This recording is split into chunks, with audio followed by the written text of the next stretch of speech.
the war, I was in the army, and I was supposed to go out on an invasion column into Japan, but President Truman saved my life. And when I finally got demobilized, I found it hard to live in England. Wages were low, the prices were high, and some things were still rationed. I don't remember just what. I got a job in Manchester, but I knew nothing about finance, and I ran up an overdraft at Lloyd's Bank. If you've been to England, you've probably seen a Lloyd's Bank. The Institute used to put out ads, and I scoured them to find a better paying job, and at last one appeared for an engineer on Bahrain Island. The Manchester Library, which was a marvelous library, had only one little booklet on it about the ancient tumuli they found there. It mentioned 130-degree temperatures and high humidity. I got the job. I paid Lloyd's with the tropical kid allowance, and I got to Heathrow, which is the London airport, in my thick army issue demobilization suit, which we called a demob. Other recruits were there. We climbed into a Canadair plane and flew through Rome, Beirut, Baghdad, and Kuwait to Bahrain. It was unbelievably hot and humidity. The sweat was dripping from our fingers. It was noses running down our faces through the thick, heavy woolen underwear we were wearing, the army had given us. And so half the recruits quit on the spot and took the next plane back. And quite a few others quit in the next few months. But I'll have to leap forward another 5 years because I came to love Bahrain. At night, the stars seemed very close. It seemed as though you could touch them, and they were colored. The sea was luminescent, and if someone swam in it, you would see a white sheet of almost like fire in the sea. There were strange foods, such as locusts. I got to like locusts. And the life of the Arabs, which was very different to ours and very interesting. But I was young, and I wanted to see the world. People said Brazil was the land of the future, so I learned Portuguese from gramophone records. But first, I wanted to see the countries that lay between Europe and the Persian Gulf. Everyone flew, but that would go straight to England, so I decided to travel by train. Cooks in London, the travel people, sent me a whole bundle of train tickets so I could get off the train wherever I wanted. And in 1955, a friend's Dakota flew me to Basra. Basra was an old city with palm-lined streets, a river with green plantations, beautiful after dry desert. I strolled around and wondered why H.G. Wells, in his outline of the shape of things to come, had headquartered a future world air dictatorship there. The Basra railway station looked like any other. The train looked too ordinary to go to the city of the Arabian Nights. It left on time. When I reached Baghdad, I booked a room at the Tigris Hotel. I was given one with no windows. They said it would be cooler. I wanted to see the city. I strolled along a wide street of 4-story buildings, skyscrapers, to this hick from Bahrain. Marchers in white robes or Western suits came towards me. A demonstration. One banner said, "Death to the English." After the Great War, Churchill had ordered the RAF to poison gas restive Iraqi villages and appointed the unpopular Faisal as their king. We were not liked. I walked straight at the crowd, though, and they let me through. Some smiled, one shook my hand. I must say, I found this very often in these countries, how good the people were. I went back to the Tigris Hotel for a beer. The Arab beside me at the bar told me his companion was no Arab, but a Chaldean. The bartender spoke the same language, another Chaldean. Ur of the Chaldees was ancient, where Abraham was born. I thought, Chaldeans were extinct, I said. They laughed. No, we're still around. The Chaldean drove me to Babylon, past cultivated fields, over a river, along a desert trail. Ancient city walls, an elevated roadway, ruined palaces and temples. No tourists or visitors, so I could imagine the city in the morning of the world.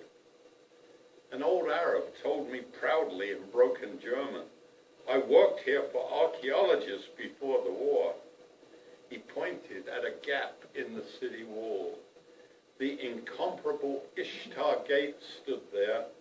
It went to Berlin, to the Perkins Museum. With it, blue ties and porcelain bulls that guarded it. I resolved to visit the Pergamon, but it was years before I managed that. Next morning, I went to the Baghdad station. The Orient Express was under steam. A medium-sized locomotive, 2 day coaches, 1 sleeper car. I booked a second-class sleeper cabin, which I might have to share, but only 2 other cabins have been taken. The car was operated by Wagon Lee, clean and comfortable. The conductor checked my ticket, was surprised at my 1 suitcase. "No food?" I smiled in reply. "I'll eat in the restaurant car." There was no restaurant. The passengers were supposed to bring food for the trip to Istanbul. The train moved. The conductor pointed at hampers outside the other cabins. "English people, I will tell them your predicament. They will wish to share." I doubt it. And in fact, they never spoke to me. The conductor tidied the cabins, let bunks down at night, and hoisted them in the morning. With only 3 cabins occupied, his labors were light. So he made tea all day and often generously brought me a cup. We rattled north. Once in a while, the engine stopped at a water and coal depot in the middle of nowhere. From nearby tiny markets, I bought cans of food with Arabic labels. When the contents smelled too weird, I threw them out. Often, I bought tiny bars of chocolate, and in fact, survived on tea and chocolate. I was very hungry as the Orient Express traversed Kurdish lands and crossed a strip of Syrian territory into Turkey. A high range of snow-capped mountains ran across our route. So the railway turned left, westward along the narrow strip of Turkey between the mountains and the flat desert. The conductor told me the track was laid during the Great War and the train went slowly because the driver didn't trust English rails. The train lines have been laid by Germany before the war. Most of it had been built then, but it wasn't completely built. And when the Great War came and we were trying to move troops up to invade Turkey, we built some sections, put rails in some sections. I wasn't interested because I'd eaten the last little bar of chocolate the day before. Then the train slowed and stopped, the track washed away by a mountain torrent.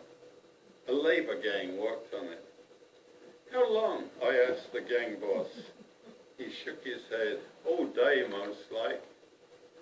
There was no market, no food for sale, not even little chocolate bars. In the south, I saw spires and minarets, a city where I could buy food.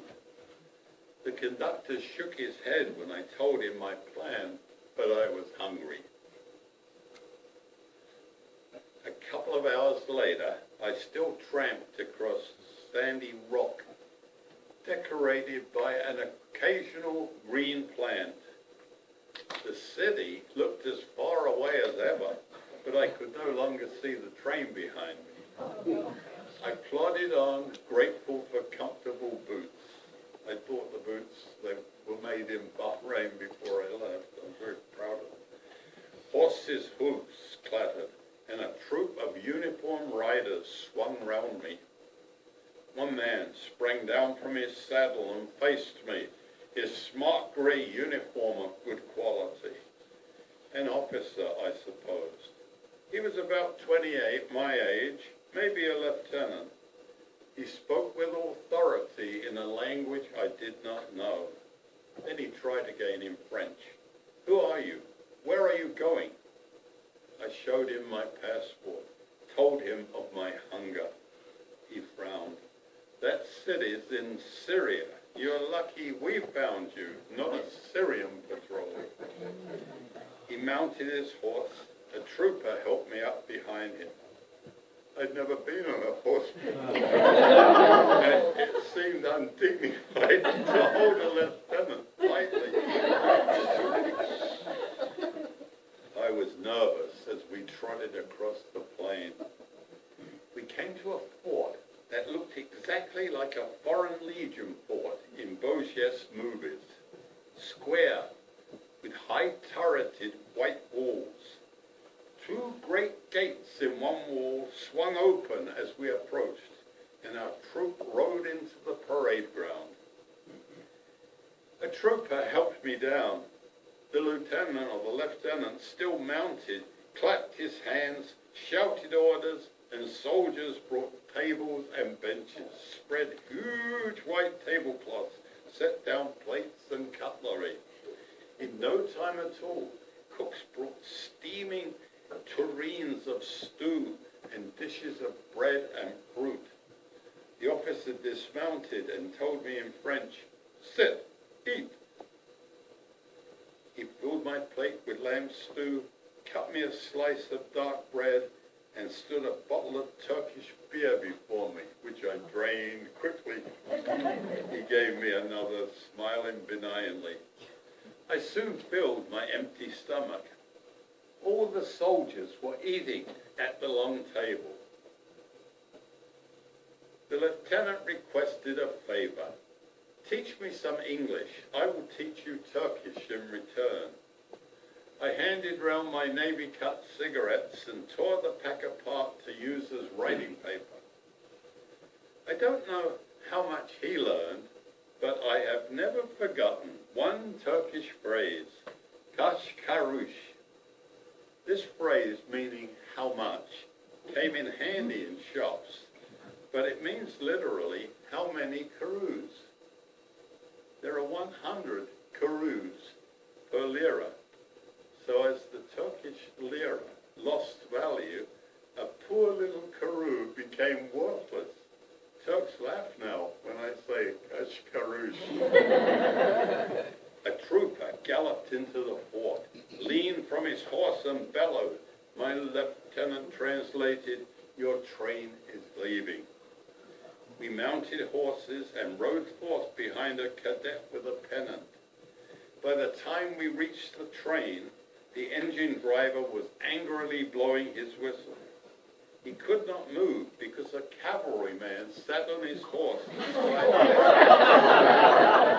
I parted from my Turkish friends and waved farewell from the platform of the car. Turkish hospitality is legendary, and I have found the people to be incredibly friendly and generous. We went to Damascus, joined with a train from Egypt, and headed back into Turkey. We stopped a few hours in Ankara, Turkey's capital, and roared once more across mountains. When we descended, the Bosphorus gleamed ahead of us, the narrow sea separating Europe and Asia. Lofty minarets and gleaming palaces decorated the far side, behind harbors packed with ships. I gazed with wonder at the unimaginable, truly incredible majesty of Istanbul. The fabled golden horn and arm of the sea struck into the heart of the city. The city, founded by Rome as Constantinople, was renamed Byzantium by the Greeks and became Istanbul when conquered by the Turks. A marvelous city, vigorous for more than 2,000 years. I loved it on first sight and still do. Its enormously thick and high walls, which defended Europe from Islam for 1,000 years, still stand. Now, lots of things happened after that. The Orient Express passed through so many countries, and I took a lot of side trips. As I told you, it was originally called by the Germans the Berlin-Baghdad Railway, but after the Great War, the French took it over, and it went to Paris. I'm skipping tales about all my side adventures, but my consultant, who has introduced me kindly, insists I tell you one event in Paris. When my train stopped, I think it was at the Gare du Nord, one of the big Paris railroad stations, I asked the cab driver to take me to a place where I could stay for a week without spending very much money, because I had very little left. He nodded, as cab drivers always do, and deposited me at a large building. I was a little surprised at how many young ladies were there, and in underclothes. I remarked on this. The cabbie said it was a house of ill repute with some empty rooms. He did not understand my refusal, but I blamed it on English prudishness. He found me another room in a student eating place where I bought meals for a week. Now that was, I was very sad to leave Paris.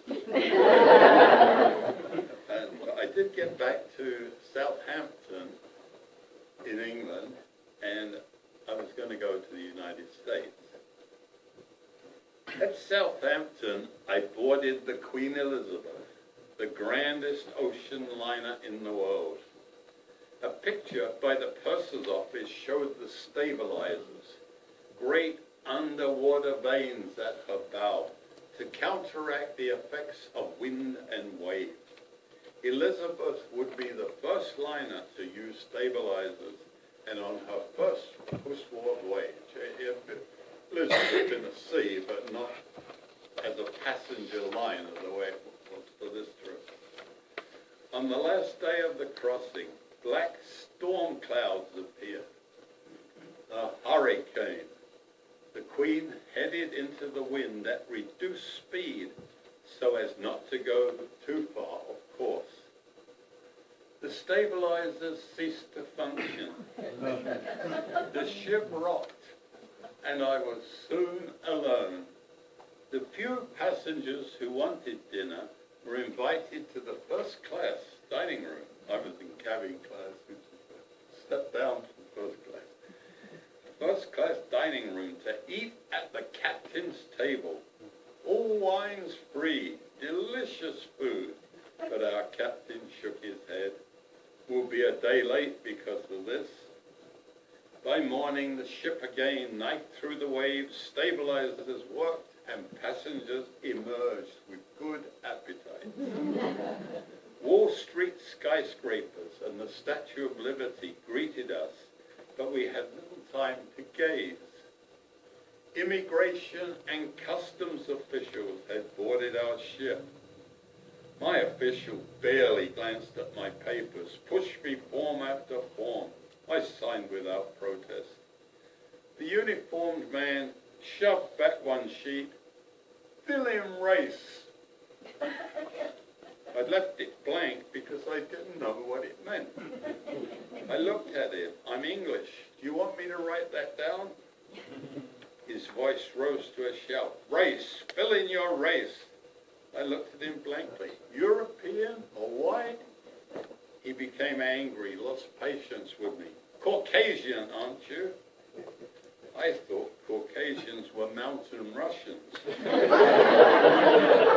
wrote it down, hoping I was spelling the word right. Okay, get going. I had met American officialdom.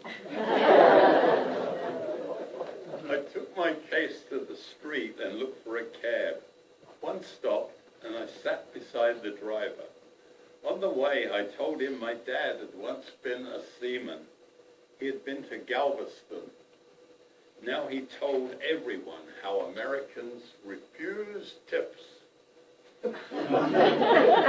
Wonderful country, America, where working men don't grovel for handouts. The driver lifted my case from the trunk, which I later found was unusual in New York, carried it into the hotel, and never suggested a tip. Well, now I would like to finish with a few poems. The first is quick. The second one, Noisy Talker, was written after I moved to Croton Harmon. I rode to the city each day on the Hudson line, the one that had that terrible crash in December. And the first poem is called Coming of Snow. Husband anticipates, fresh snow exhilarates, shoveling invigorates, TV alleviates, whiskey intoxicates, husband recuperates, more snow infuriates, husband procrastinates, shoveling exasperates, more TV satiates, more whiskey terminates, husband disintegrates, more snow he abdicates, he simply sits and waits till it evaporates, but anticipates coming of spring. The next one is the one on that train where they had the wreck, and this is called Noisy Talker. You must know him, that commuter whose voice penetrates the railroad car. He must wake up earlier than we do, like a crocus in the spring, which opens while the other flowers sleep, as we should like to sleep or read our papers quietly. He knows so much, how to fix cars, buy clothes, work gardens, small claims court, every bloody thing. He tells his neighbor all he knows. We listen to him all the way from Croton Harmon to the city. He is immune to laryngitis. Our heartfelt prayers have failed to bring on lockjaw. And the plague seemed risky to us. Unless the railroad sets aside a car for noisy talkers, one day the 743 will bring a dead man with an open mouth into Grand Central Station in a car of sleeping people smiling.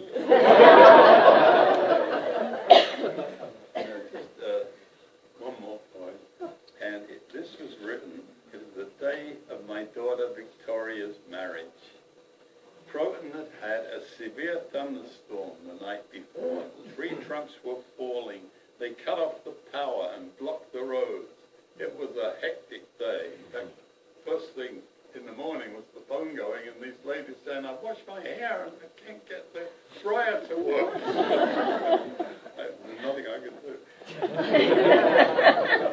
evening, as I relaxed in my New York home, a poem came to me.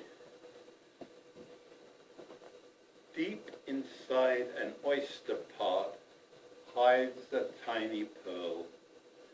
Deep inside a father's heart abides his little girl. For I just saw my daughter stand beautiful and gay in white before the altar upon her wedding day, exchange vows with her chosen man, and wave goodbye to me, as ever since the world began, so always it must be. Yet a memory still lingers of laughing eyes of blue and chubby little fingers, for a little maid I knew is still sitting on my shoulder, climbing on my knee, never growing older, forever here with me.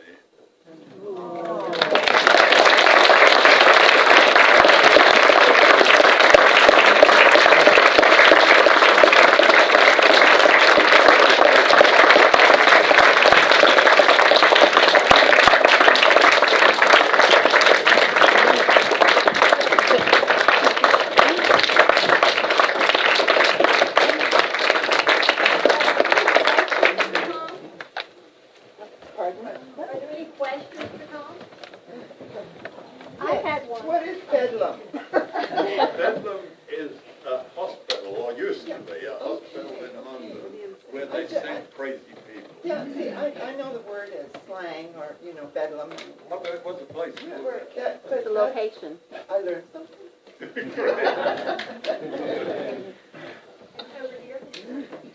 You piqued my interest on the gentleman and lady and the cheetah in the red car. You never I was never able to find out who it anything was. about them. No, because the description is just so, so vivid and detailed, and so it really makes you, wonder and start thinking about all the possibilities and who it might be. Quite a number of things like that during the war, where everybody wasn't standing shoulder to shoulder fighting the war. Entertainers. I don't know, they might have been, we have the big movie district in London, which is like the British Hollywood, and Ealing, and Tom, I just want to say that I have my mother with me today. She's from Devon, so she went through some of the same things you did and was much enjoying your oh, I'm attendance. glad you were here. Yeah, I left there when I was 21. Oh. I went through a lot like you did. Yeah. One of the stories that I remember her telling, I think I've got it right, was when they had the blackouts and the windows all had to be covered up. And so you went upstairs at night to your cold bedroom in the dark. And she said when she would take her slip off, you could see the sparks from the electricity. I don't know about that because I never took a slip off.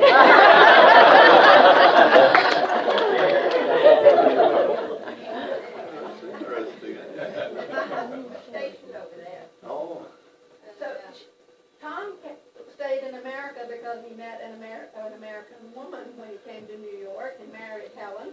And mother was a nursing student and married a GI and came over here with her American husband. Yeah. Been here a long Yes.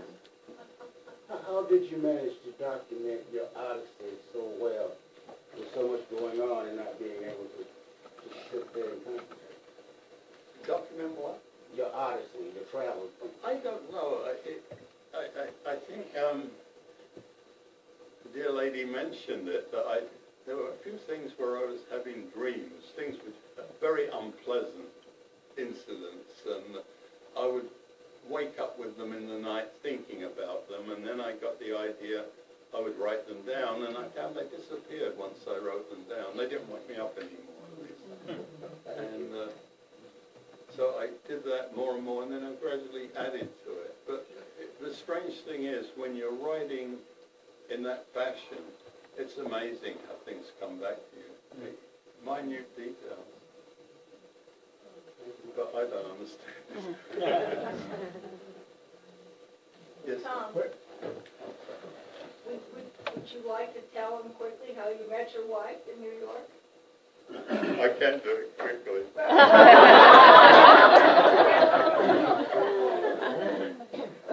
I just love that story. I'll boil it down. I used to like playing a radio loud in the morning while I shaved and brushed my teeth and listened to some, I guess you call it country music now, I'm not sure. And one morning there was a lot of banging on the door, so I went to the front door of my little apartment. Apartment's a very small thing. And there was this woman there. She said she lived in the apartment next door and she couldn't stand this noise. Either I'd turn the radio off or she'd come in and smash it. That was the way I met her.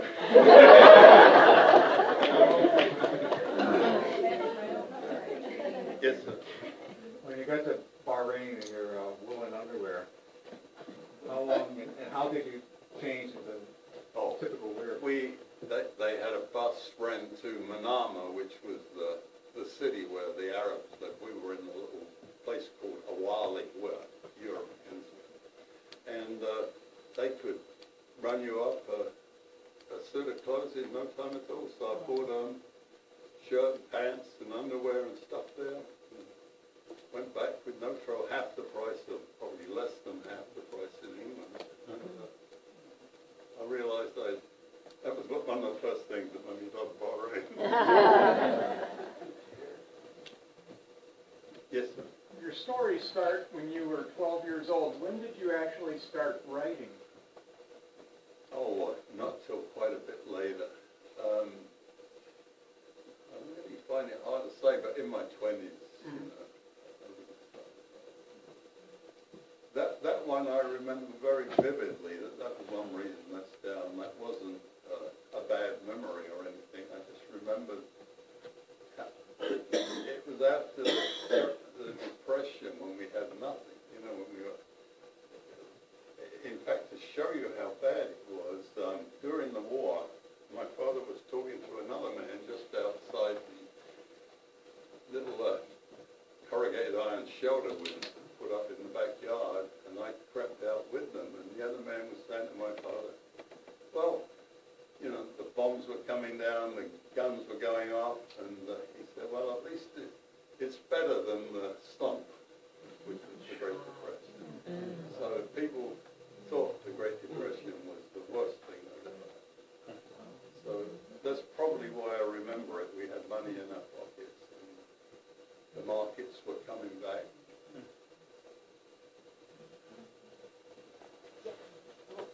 This is not about the talk, which I enjoy so much, but I'm just wondering, anybody who lives around here is planning to go into the CWC meeting on the 18th, and I could talk about riding with you because I don't drive to downtown Charlotte at night.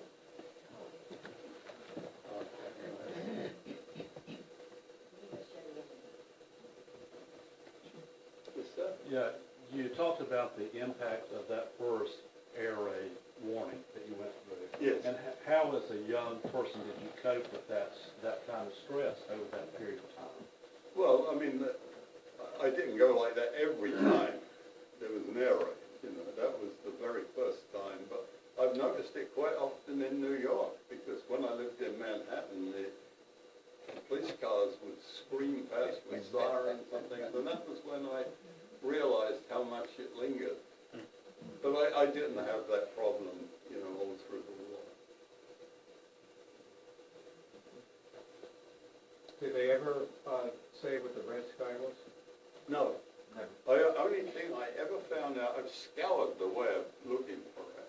See, for sure someone would mention it. The BBC used to sort of spot censor stuff all the time. You never knew what they were up to. And so we got the news mostly from Europe, you know. What's that country radio? I can't remember the name of it. Radio Radio Free Europe?